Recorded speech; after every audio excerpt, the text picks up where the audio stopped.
family was going to spend Christmas, but they overslept again. The boy was forgotten at home last year. He got separated from his parents at the airport. It wasn't until they landed and checked their bags. Kate realized she'd lost her son again. She fainted from shock. Then they went to the police.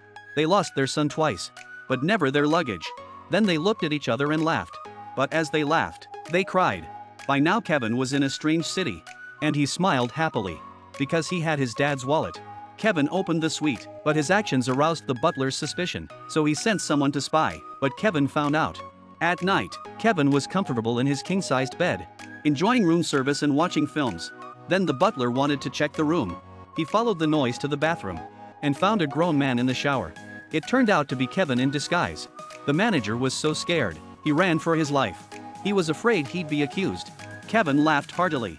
The boy went to Toys for Tots. He picked out some Christmas presents for himself. The owner expressed his gratitude, because all their proceeds today will go to the orphanage. Kevin gave some.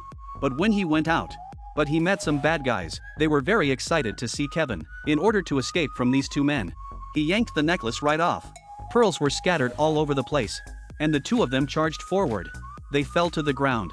Kevin escaped all the way to the hotel. He wanted to ask the butler for help, but he didn't realize that the butler wanted to arrest him too. It turned out his father had lost his credit card. He was taken for a thief. Kevin took the opportunity to rush back to his room.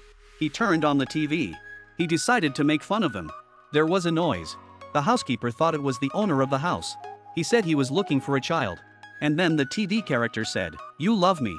They had no choice but to do it. Kevin laughed his arse off when he saw it. They follow the instructions and leave. And the next thing you know, there's a gunshot. They were so scared, they fell to the ground. The guests around them looked confused. The boys took the opportunity to escape through the back door. But to his surprise, as soon as he was out, he was in the arms of a stupid thief. Harry was a bit of a chatterbox. He spilled the beans on his plan to rob Toy Town.